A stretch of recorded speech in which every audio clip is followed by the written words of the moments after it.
Sandamakmak na basura ang tumambad kaninang umaga sa mga napadaan sa bahagi ng Duterte Highway sa Barangay Tagas Daraga, Albay. Bukod sa halos masakop na ng basura ang isang bahagi ng kalsada, nagdulot din ito ng masangsang na amoy. Paliwanag ni punong Barangay Warin Bahilyo, pansamantala lamang ang problema. Sa 7 kasing dump trucks ng LGU, 4 lamang daw nakakapaghakot ng basura dahil kinukumpuni pa ang iba, dahilan upang hindi agad makolekta sa tamang oras ang mga basura. Sakop pa naman umano ng kanilang material recovery facility ang pinagtambakan ng basura at wala namang naaapektuhang residente.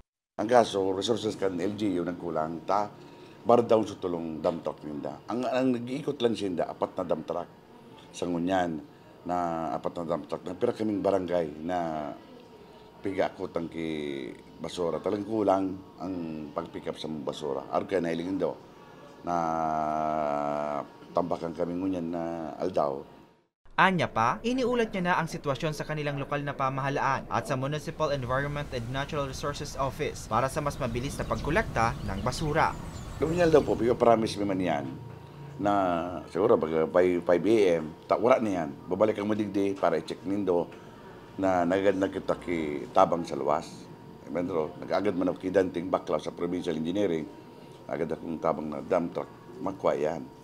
Nananawagan naman si Bahilyo sa publiko na alamin muna ang buong detalye bago magbigay ng mga negatibong komento ukol sa issue. Nilinaw niya na hindi ito isang paulit-ulit na problema sa kanilang barangay. Ngayon lamang daw ito dahil sa pansamantalang kakulangan ng dump truck. Para sa mga balitang Tatak Bicol, Hercules Barbacena.